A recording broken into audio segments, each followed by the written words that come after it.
freezing night. A shivering man on the corner of Elm and 4th, clutching a tattered coat, minding his own business. 2 patrol cars pull up, lights blinding, sirens chirping. To the officers stepping out, he was just another target, a nobody they could push around to pass the time on a slow shift. They shoved him, mocked him, and thought they had all the power. They were dead wrong.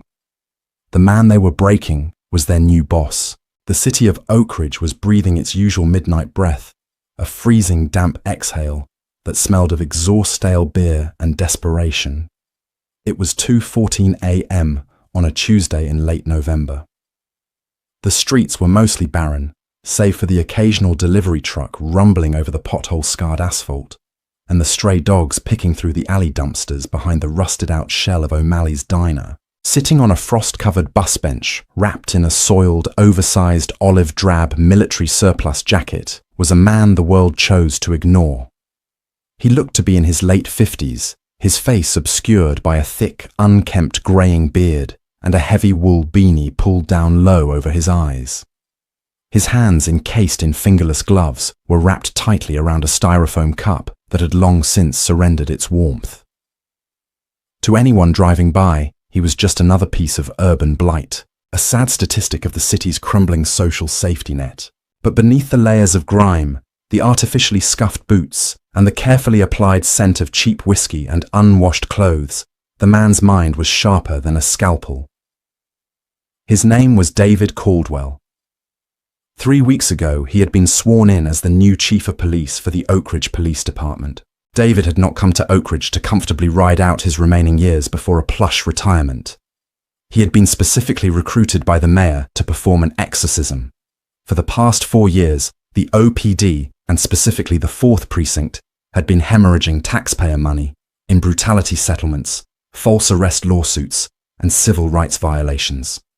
The local papers called the 4th Precinct the Wild West. The internal reports David had reviewed during his first week were sanitized masterpieces of creative writing. Every use of force was justified. Every broken jaw was the result of a suspect resisting, and every suspiciously missing body cam footage was attributed to technical malfunctions. David knew that you couldn't diagnose a cancer by just looking at the paperwork. You had to look at the cells. He had spent 25 years in Chicago, working his way up from beat cop to deputy superintendent. He knew the look, the walk, and the talk of a bad cop. He also knew that as a black man in a high-ranking position, he was often presented with the absolute best behavior his subordinates could muster when he walked the halls in his dress uniform with the gold stars gleaming on his collar. They smiled, they saluted, and they hid their true faces. So David decided to give them a different face. He had spent hours perfecting the disguise. The beard was meticulously applied theatrical hair. The dirt under his fingernails was potting soil mixed with grease. He had even practiced the hunched, defeated posture of a man who had been beaten down by the world. Taped securely to his chest beneath 3 layers of thermal shirts was a state-of-the-art high-definition digital audio recorder. In his left boot, a small GPS tracker pinged his location directly to the encrypted phone of Captain Bradley, the only other person in the entire city who knew about this operation. "Stay safe out there," Chief Bradley had warned him earlier that evening. "The mid-shift boys in the 4th, they don't play by the rules. They're a pack. That's exactly why I'm going fishing." "Robert," David had replied, adjusting his tattered jacket.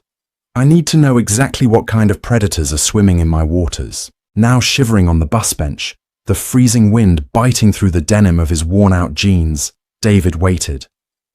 He wasn't doing anything illegal. He was simply existing in a public space. According to the law, he had every right to sit on that bench. But according to the unwritten laws of the 4th Precinct, he was an eyesore. At 2:28 a.m., the unmistakable low growl of a police cruiser's engine broke the silence of the street. David didn't look up, but his peripheral vision caught the reflection of the black and white Ford Explorer, slowly rolling down Elm Street. The cruiser crept past him, its tires crunching softly on the frost-dusted pavement. The brake lights flared bright red, bleeding into the dark street. The vehicle stopped about 30 yards away. It sat there for a long, tense minute, idling like a metal beast sizing up its prey. Then the cruiser violently threw itself into reverse, the engine whining in protest, and backed up at a dangerous speed before slamming on the brakes right in front of the bus bench. The heavy beams of the spotlight mounted on the driver's side pillar snapped on blindingly white, hitting David squarely in the face. David squeezed his eyes shut and raised a trembling gloved hand to shield his face, playing his part perfectly. "Hey man," he mumbled, his voice raspy and intentionally weak. "Come on the light." The driver's side door popped open, followed a second later by the passenger side. "Well, well, well," a voice sneered from the darkness behind the blinding light. It was a young voice, arrogant and dripping with venom. "What do we have here?" "Fowler looks like a piece of trash blew out of the dumpster and landed on our nice clean bench." "Sure looks like it, Hayes." Another voice chuckled, the heavy thud of combat boots hitting the pavement. Officers Mitchell Hayes and Ryan Fowler. David knew their files by heart. Hayes, 28. 3 excessive force complaints in the last 18 months, all mysteriously dismissed by the union reps. Fowler, 31. A known enabler, completely lacking a moral compass, happy to ride shotgun to Hayes's abuses. The real test had begun. David took a slow, measured breath, letting the icy air fill his lungs. He lowered his hands slightly, squinting into the glare, waiting for the badge-carrying thugs to make their next move. "I asked you a question, old man." Officer Hayes barked, his silhouette cutting through the blinding halo of the spotlight. He approached with the swagger of a high school bully, his hand resting casually on the butt of his taser. I didn't hear a question, officer," David stammered, modulating his deep baritone into a meek, wavering rasp. He kept his eyes averted, staring at the scuffed tips of his boots. "I'm just resting, just waiting." "Waiting for what?" Officer Fowler chimed in, rounding the front of the cruiser. He was taller than Hayes, broader in the shoulders, chewing on a piece of gum with a bovine rhythm. "The 3 a.m. express to nowhere buses don't run till 6, buddy. You're loitering." "It's a public bench, sir," David said quietly. "Just needed to get off my feet. It's cold." "Oh, he knows his rights, Fowler," Hayes sneered, stepping within 2 feet of David. The smell of cheap cologne and stale coffee radiated off the young officer. "We got a constitutional scholar out here freezing his ass off." Hayes suddenly kicked the toe of David's boot hard enough to sting. "Stand up." David calculated the legalities in a split second. A Terry stop requires reasonable, articulable suspicion that a crime is occurring, has occurred, or is about to occur. Sitting on a bench is not a crime. This was an unlawful order, but as an undercover operative testing his men, he needed to see the full scope of their corruption. He slowly pushed himself off the bench, letting out a convincing groan as he stood, keeping his posture slouched. He was physically larger than both men, a solid 6'2" beneath the baggy layers, but he compressed himself, making himself look smaller, weaker, and entirely vulnerable. "Hands out of your pockets," Fowler commanded, unsnapping the retention strap on his holster, an aggressive, unnecessary escalation. David complied, pulling his hands out and holding them loosely at his sides. "I ain't doing nothing wrong, officers. My name's James. I'm just trying to stay out of the wind." "I don't give a damn if your name is the King of England," Hayes snapped. He stepped into David's personal space, aggressively crowding him. "You're in my sector, James. And in my sector, we don't like vagrants stinking up the bus stops. You make the good tax-paying citizens uncomfortable. Nobody else is out here," David pointed out mildly. "Don't get smart with me, boy." Hayes hissed, his voice dropping to a menacing octave. The racial undertone of the word boy hit David like a physical blow. It was a word designed to strip away dignity wielded by a 28-year-old punk in a uniform against a man he perceived to be a helpless, elderly black man. David's jaw tightened beneath the false beard, but he kept his expression perfectly frightened. "Turn around. Face the bench. Put your hands on the back of it," Hayes ordered. "Another violation. No probable cause for a search." David turned around and placed his gloved hands on the freezing metal of the bench backrest. Before he could brace himself, Hayes kicked David's legs apart, violently, nearly dropping him to his knees. Fowler laughed in the background. "Hey, take it easy, please," David cried out, playing the victim.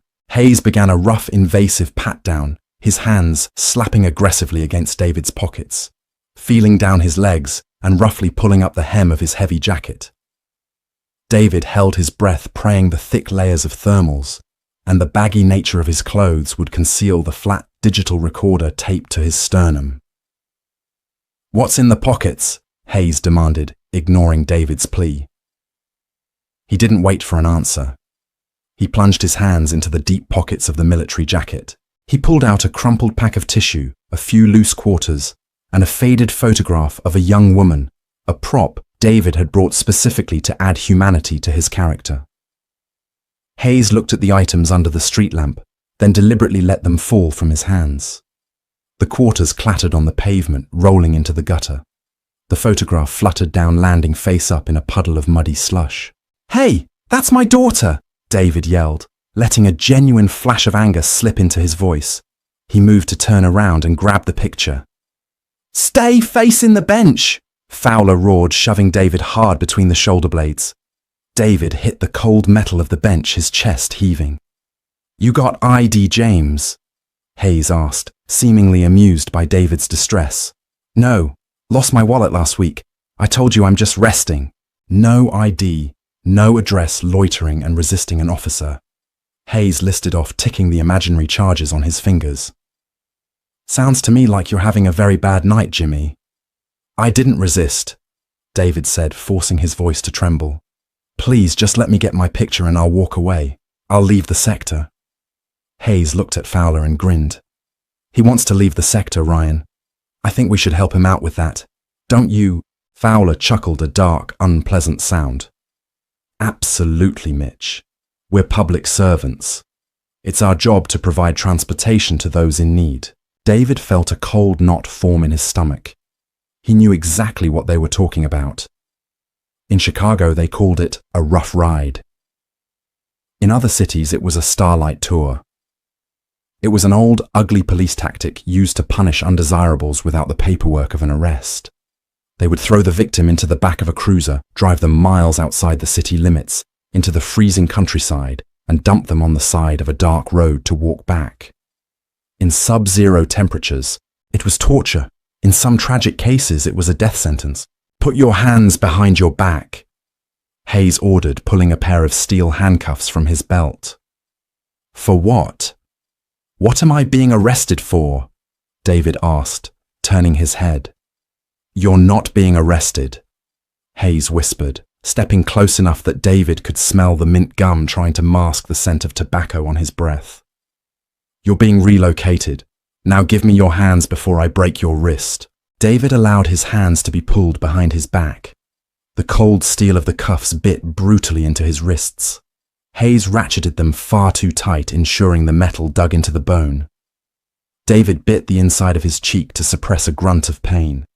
They grabbed him by the biceps, essentially lifting him off his feet, and frog-marched him toward the idling cruiser. As they approached the rear door, David noticed a small blinking red light on Hayes's chest disappear. He had reached up and silently clicked off his body camera. Fowler did the same a second later. "They're going dark." David thought his blood boiling. "They're turning off the cameras, so there's no record of the abduction." "Watch your head, trash!" Hayes mocked before violently shoving David down into the back seat of the cruiser. David's head cracked against the plastic partition dividing the front and back seats. He slumped onto the hard plastic bench, the doors slamming shut behind him, sealing him in the suffocating darkness of the cage. The back of a police cruiser is designed to be uncomfortable. It is a cage of hard plastic metal mesh and zero leverage. With his hands cuffed tightly behind his back, the awkward angle forced David to sit hunched forward, his shoulders screaming in protest.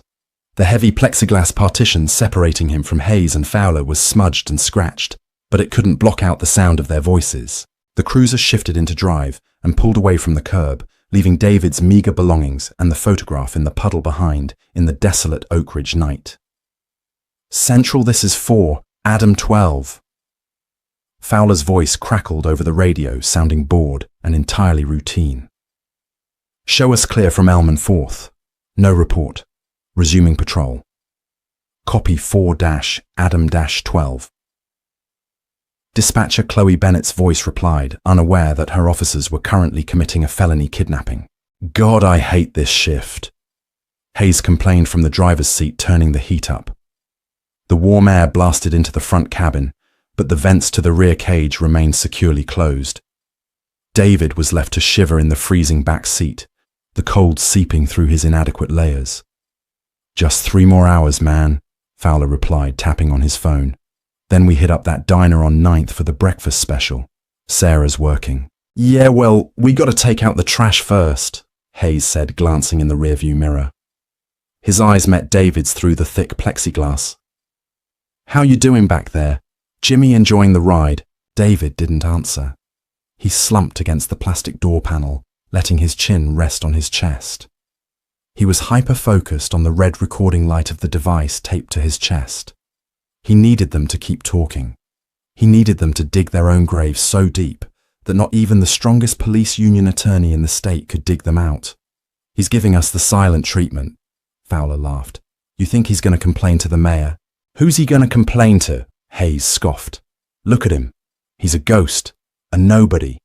These people, they come into our city, they suck up resources, they make the streets look like a damn third world country. And what does the brass want us to do? Hand out blankets and warm cocoa? Hear about the new chief? Fowler asked the conversation, shifting exactly where David wanted it to go. Caldwell. Hayes spat the name like it was a curse word. Yeah, I heard about him. Some diversity hire they brought in from Chicago to reform us. Guys like that, they don't know the streets. They sit in their plush offices making 6 figures telling us how to do our jobs while we're out here in the mud, dealing with animals like Jimmy here. David's heart hammered a steady, furious rhythm against his ribs. The sheer, unadulterated arrogance of these men was astounding. They felt entirely untouchable. I heard Caldwell is looking to make an example out of the 4th precinct. Fowler said, a hint of genuine concern creeping into his voice. Internal Affairs has been sniffing around Miller's squad. Let 'em sniff, Hayes said dismissively, taking a hard right turn that threw David violently against the opposite door panel. The cuffs bit deeper into his wrists, drawing a thin line of blood. Sergeant Miller has our backs. The Union has our backs.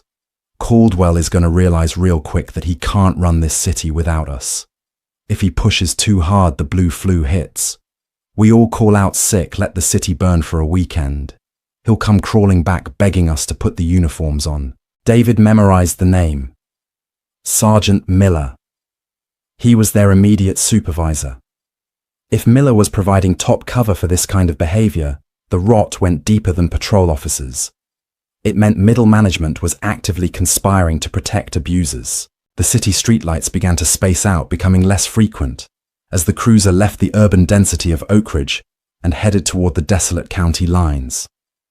The buildings gave way to empty lots, industrial warehouses, and eventually the dark skeletal silhouettes of winter-stripped woods. Where are you taking me? David finally spoke up, letting his voice crack with feigned terror. Please, just let me out here. I can walk back from here. Hayes laughed, looking out the window at the pitch-black scenery.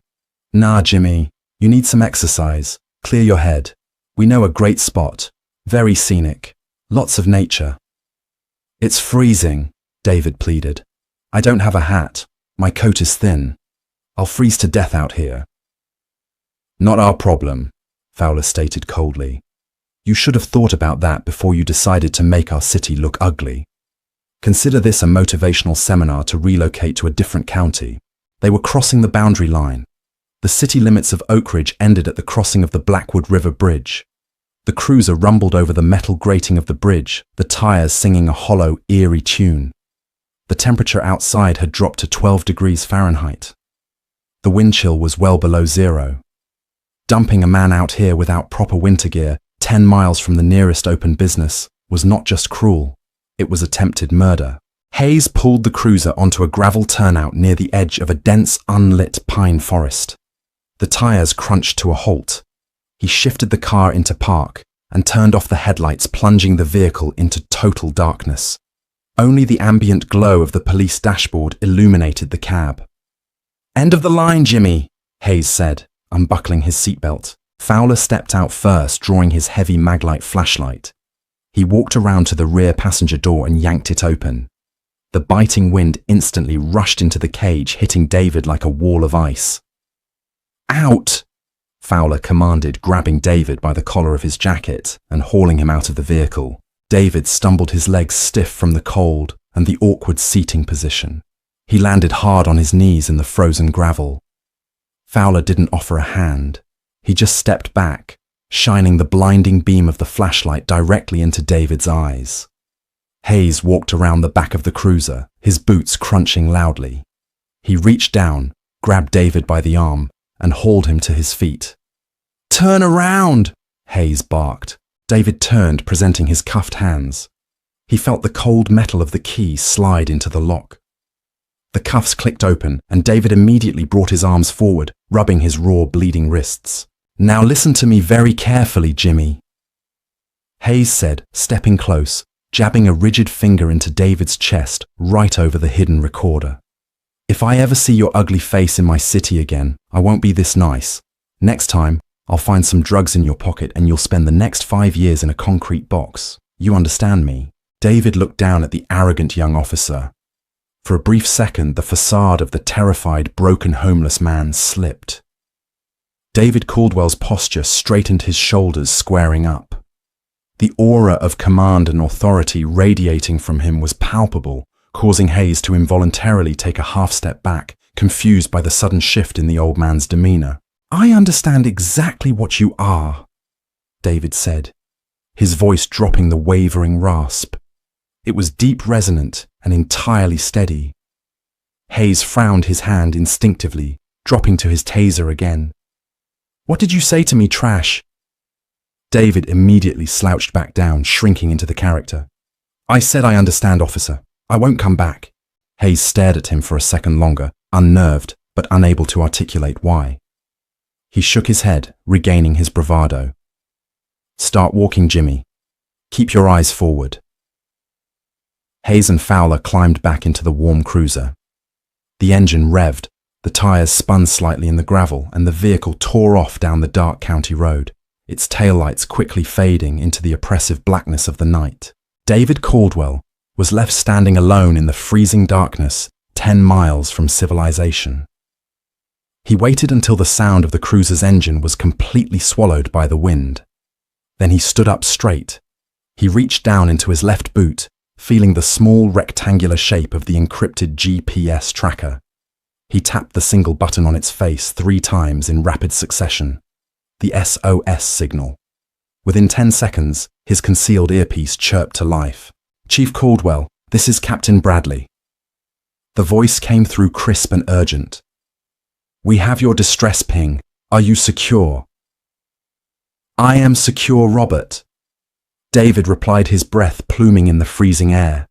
He reached under his thermal layers and pressed the stop button on the digital recorder.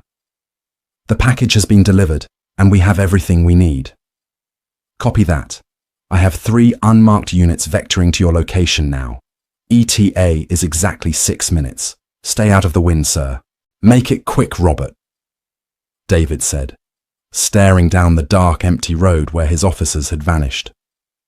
"We have a lot of garbage to take out in the morning."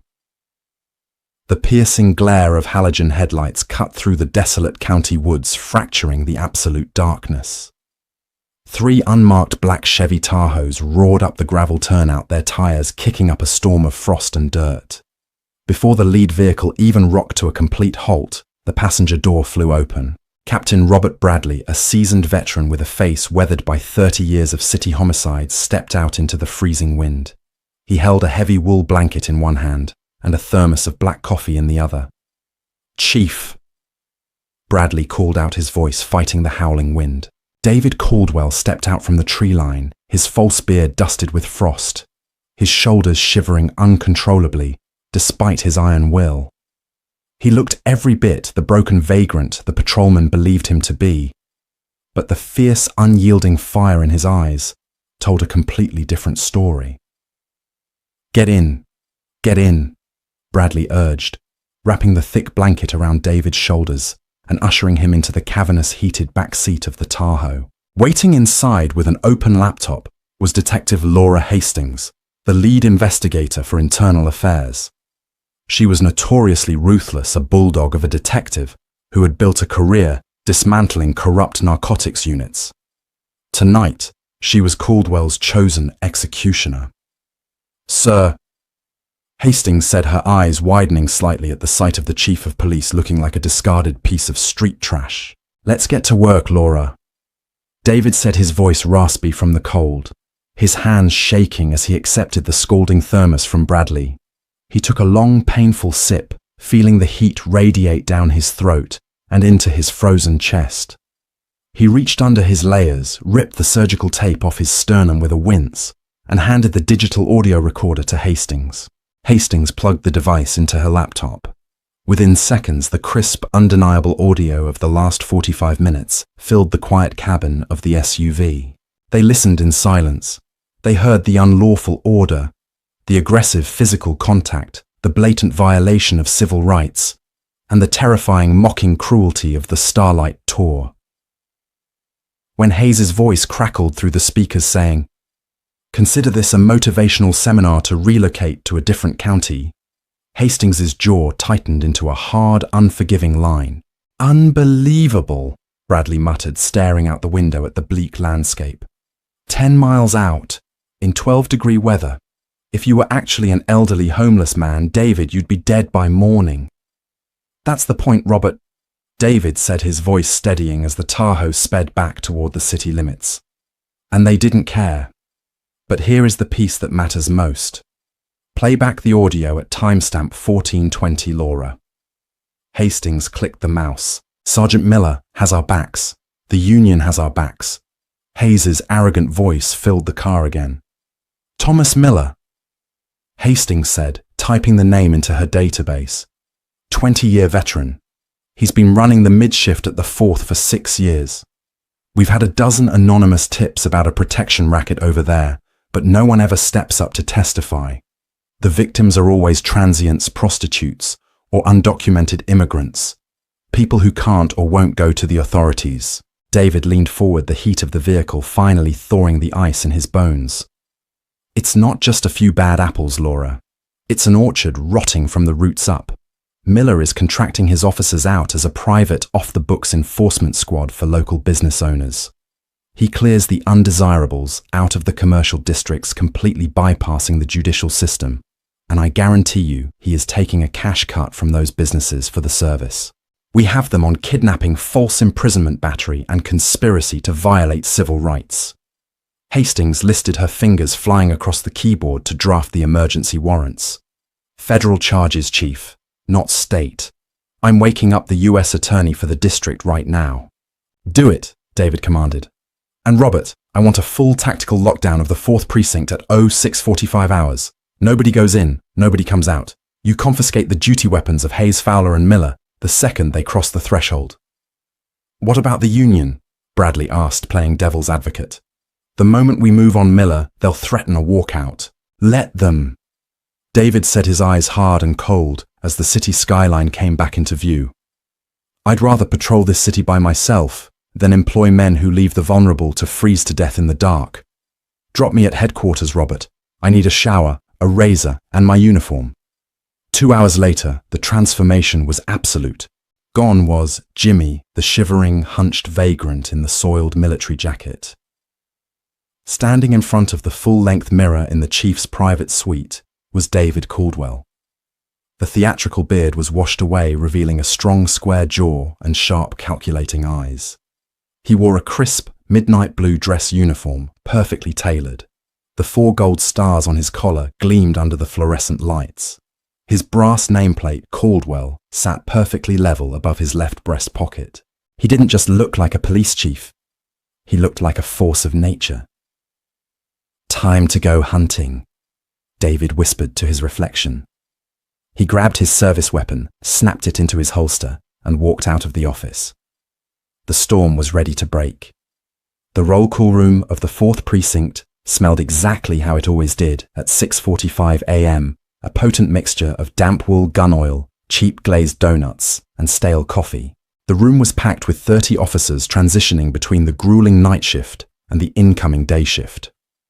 The night guys looked exhausted, their uniforms rumpled, while the day guys were loud caffeinated and complaining about the bitter cold front outside. Sitting at a heavy wooden table near the back of the room were officers Mitchell Hayes and Ryan Fowler. They were completely relaxed, radiating an air of smug invincibility. Hayes was scrolling through his phone, laughing at a text message, while Fowler was aggressively chewing on a fresh piece of gum and detailing their breakfast plans. Standing at the front of the room leaning casually against the wooden podium was Sergeant Thomas Miller. Miller was a bulldog of a man, thick-necked, red-faced, and carrying an extra 40 pounds of weight around his midsection. He was holding a clipboard, waiting for the clock to strike 7 a.m. to give the daily briefing. At exactly 6:50 a.m., the heavy double doors at the back of the room swung shut with a loud metallic clack. Captain Bradley, flanked by Detective Hastings and 4 heavily armed internal affairs investigators, stepped in front of the exit, physically blocking it. The room's ambient chatter dialed down slightly as a few officers noticed the IA jackets, a ripple of unease moving through the crowd. IA never showed up at roll call unless blood was about to be spilled. "Lock the doors," Bradley ordered quietly. An investigator threw the heavy deadbolt. A second later, the side door near the podium, the entrance reserved for command staff, opened. Chief David Caldwell strode into the room. The silence that fell over the 4th Precinct was instantaneous and deafening. It was as if all the oxygen had been violently sucked from the air. Cops who were slouching immediately sat bolt upright. Sergeant Miller practically jumped to attention, tossing his clipboard onto the podium. "Room attention," Miller barked, though his voice wavered slightly. 30 pairs of boots snapped together. David walked slowly to the center of the room, his eyes scanning the faces of his officers. He let the silence hang, letting the tension build, until it felt heavy enough to shatter the fluorescent bulbs overhead. He didn't look angry. He looked entirely calm, which was infinitely more terrifying. "At ease," David finally commanded. The officers relaxed their stances, but nobody dared to sit down. David moved to the podium, stepping right next to Sergeant Miller. He rested his hands on the wood, his gold stars catching the harsh light. "Good morning," David began, his deep, resonant voice filling every corner of the silent room. "I know it's unusual for the Chief of Police to crash a precinct roll call, but I felt it was necessary to address some fundamental principles of our profession. Principles that it seems have been forgotten in this building." In the back row, Hayes leaned over to Fowler. "Here comes the Chicago diversity speech," he whispered, rolling his eyes. Fowler gave a tight, nervous smirk, but his eyes kept darting to the IA detectives blocking the exit. "We are entrusted with an immense amount of power." David continued pacing slowly across the front of the room. The power to strip a citizen of their freedom. The power to use force. With that power comes a sacred trust. When we break that trust, we are no longer law enforcement officers. We are an armed gang operating under the color of law. David stopped pacing. He turned and locked eyes directly with Officer Mitchell Hayes. Hayes swallowed hard, suddenly feeling exposed. "It's cold out there, isn't it? Officer Hayes?" David asked, his tone conversational, but his eyes burning like blue-hot steel. Hayes blinked, completely caught off guard by the direct address. Yes, sir. Yes, Chief. It's freezing." "Indeed it is." David nodded slowly. 12 degrees last I checked. Not the kind of weather you'd want to be out in without a good coat. "Tell me, Hayes, what time do the buses start running in your sector?" A cold bead of sweat broke out on the back of Hayes's neck. The specific question triggered a profound sense of déjà vu. 6 a.m., sir." 6 a.m., David repeated, his voice dropping an octave. "So if a man was sitting on a public bench at 2:30 in the morning waiting, say for the 3 a.m. express to nowhere, He'd be loitering, wouldn't he? Fowler abruptly stopped chewing his gum. His face drained of all colour, transforming into a sickly, chalky white.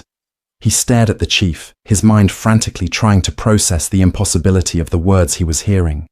Hayes felt a tremor start in his hands. "Sir, I don't—" David reached into his tailored uniform pocket. He pulled out a crumpled, mud-stained piece of paper. He walked down the centre aisle, the crowd of officers parting for him like the Red Sea. He stopped directly in front of the table where Hayes and Fowler were seated. With a deliberate, agonizingly slow motion, David placed the muddy photograph of the young woman onto the table. "You dropped this, Mitchell," David said softly. The rasp of Jimmy bled perfectly into the chief's baritone. Hayes stared at the photo. His breath hitched in his throat. His eyes darted from the picture to the gold stars, to the face of the man he had violently shoved into the back of a cruiser just 4 hours ago. The beard was gone. The dirt was gone. But the eyes, the hard, unyielding eyes, were exactly the same. "Oh my God!" Fowler whispered, a sound of pure, unadulterated terror escaping his lips. "Stand up, both of you!"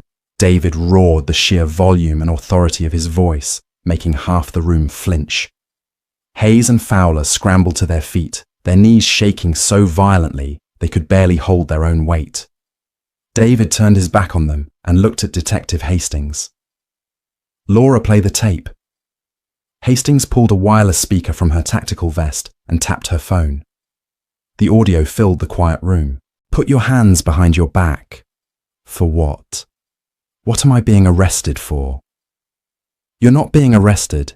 You're being relocated. Now give me your hands before I break your wrist." The sound of the ratcheting handcuffs, the sickening thud of a body hitting a plastic partition. The 30 other officers in the room stood frozen in absolute horror. They were listening to their colleagues committing a felony broadcast loud and clear in front of the Chief of Police and Internal Affairs. Sergeant Miller's face had turned a deep, dangerous shade of purple. He stepped away from the podium, his hands raised defensively. "Chief Caldwell, listen, I don't know what they were doing. This is the first I'm hearing of." David raised a hand, silencing him instantly. "Keep playing, Laura." The audio skipped forward.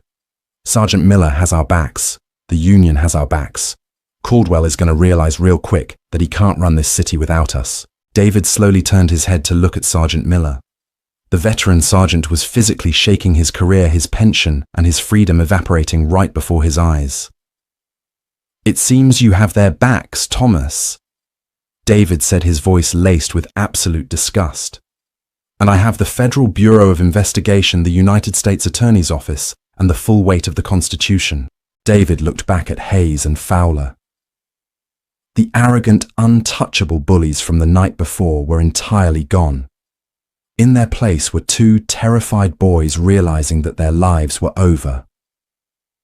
"You thought I was trash," David said, stepping so close to Hayes that the young officer had to look up into the chief's furious eyes. "You thought because a man had nothing, he was nothing. You swore an oath to protect the people of this city, and instead you hunted them for sport." David turned to Captain Bradley. "Strip their badges." David commanded, the finality ringing in the air like a gavel strike. "Strip their weapons. Arrest officers Hayes and Fowler for aggravated battery kidnapping and federal civil rights violations." Bradley stepped forward, unholstering his handcuffs. "And Sergeant Miller." David added, his gaze shifting to the panicked supervisor. "Arrest him for conspiracy and racketeering. The 4th Precinct is officially under new management." The metallic snick-snick of the handcuffs ratcheting around Officer Mitchell Hayes' wrists echoed like a gunshot in the dead-silent roll call room. Captain Robert Bradley was not gentle.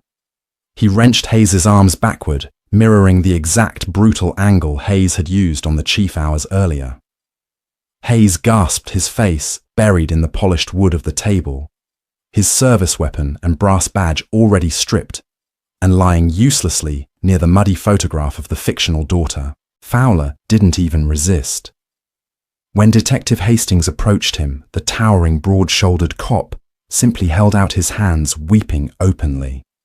The sudden violent reality of a federal prison sentence had entirely broken his spirit. Sergeant Thomas Miller, however, still clung to the delusion of his untouchability.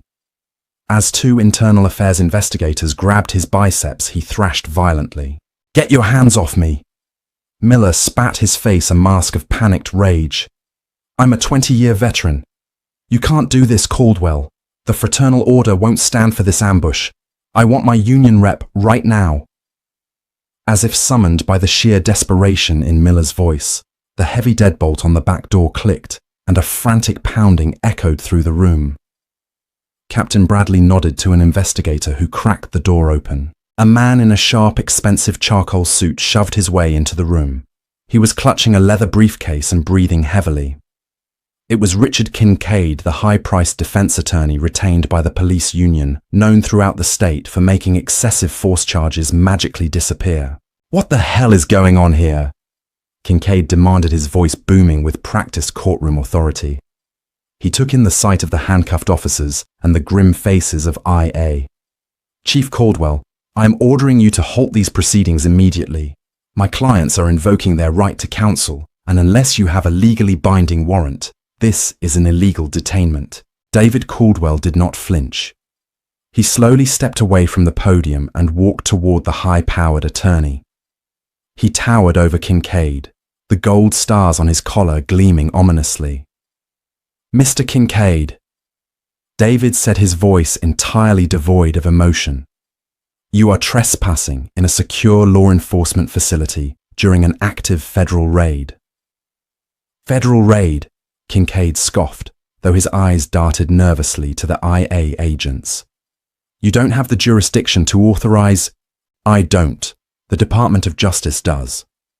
David reached into the inner pocket of his dress uniform jacket and pulled out a thick folded stack of papers bearing the official seal of the United States District Court. He shoved them aggressively into Kincaid's chest. "Signed at 5:15 a.m. by Federal Magistrate Judge William Davies," David stated, his voice ringing with absolute finality. "Arrest warrants for Mitchell Hayes and Ryan Fowler for felony kidnapping, aggravated assault and deprivation of rights under color of law. And for Sergeant Thomas Miller, a federal warrant for racketeering, conspiracy and extortion." Kincaid scrambled to catch the papers, his eyes skimming the heavy legal text. The color rapidly drained from his face as he realized the magnitude of the situation. There were no union loopholes for federal civil rights violations. The FBI was taking over. "Extortion," Kincaid whispered, the fight completely leaving him. "Detective Hastings," David called out, not taking his eyes off the defeated attorney.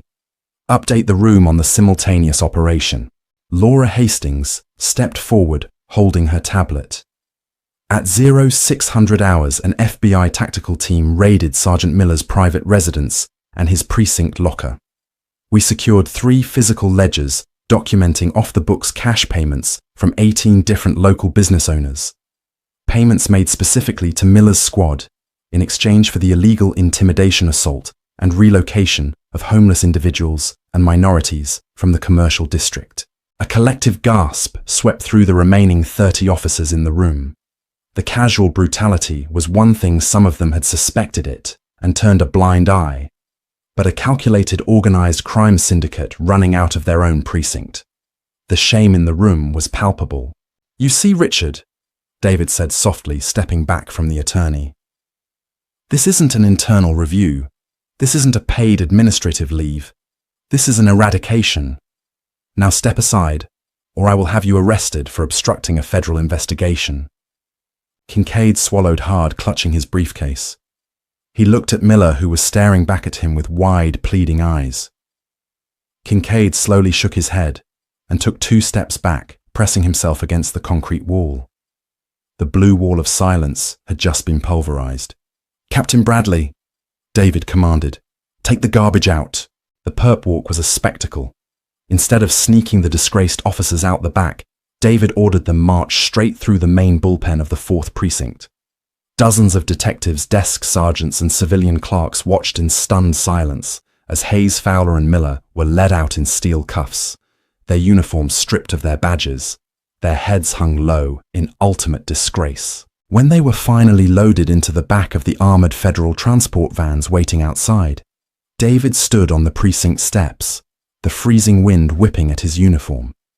He watched the vans pull away, knowing this was only the first battle in a very long war. 3 days later, the city of Oak Ridge was still reeling from the shockwaves. The story had exploded onto the national news. The headlines were relentless. Police chief goes undercover, dismantles corrupt squad. The Starlight Tours end in federal indictments. The fallout was massive.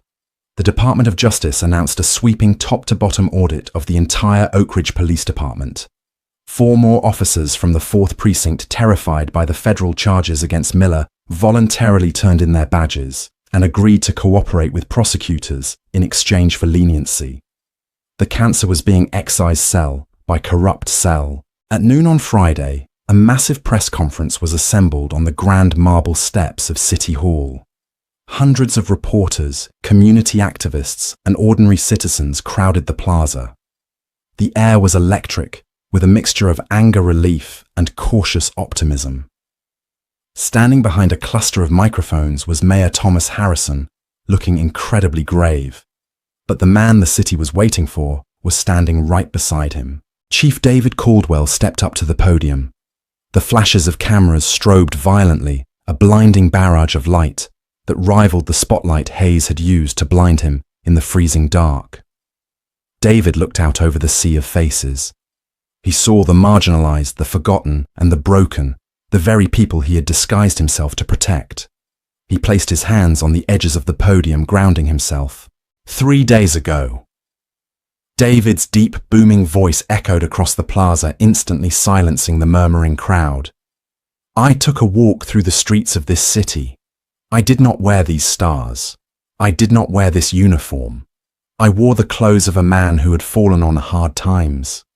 And in return for simply existing in a public space, I was assaulted, humiliated, and left to freeze to death by the very men sworn to protect me. He paused, letting the heavy reality of his words sink into the crowd. For too long, the badge has been used by some as a shield for bigotry, cruelty, and corruption. They believed that because their victims were invisible to society, their crimes would be invisible to justice. They were wrong. David reached into his pocket and pulled out the muddy, crumpled photograph of the young woman. He held it up for the cameras to see. This picture was meant to be a prop, but it represents something very real. It represents the humanity that bad cops strip away from the people they abuse. When an officer looks at a citizen and sees only trash to be swept away, they forfeit their right to wear the badge. They forfeit their right to be called peace officers. The plaza was completely silent, save for the rapid clicking of camera shutters. To the community of Oak Ridge. David continued, his eyes scanning the crowd, meeting the gazes of the citizens. I cannot fix the past. I cannot undo the trauma inflicted by those who abused their power. But I stand before you today to make an ironclad promise. The era of the Wild West is over. The blue wall of silence has been torn down.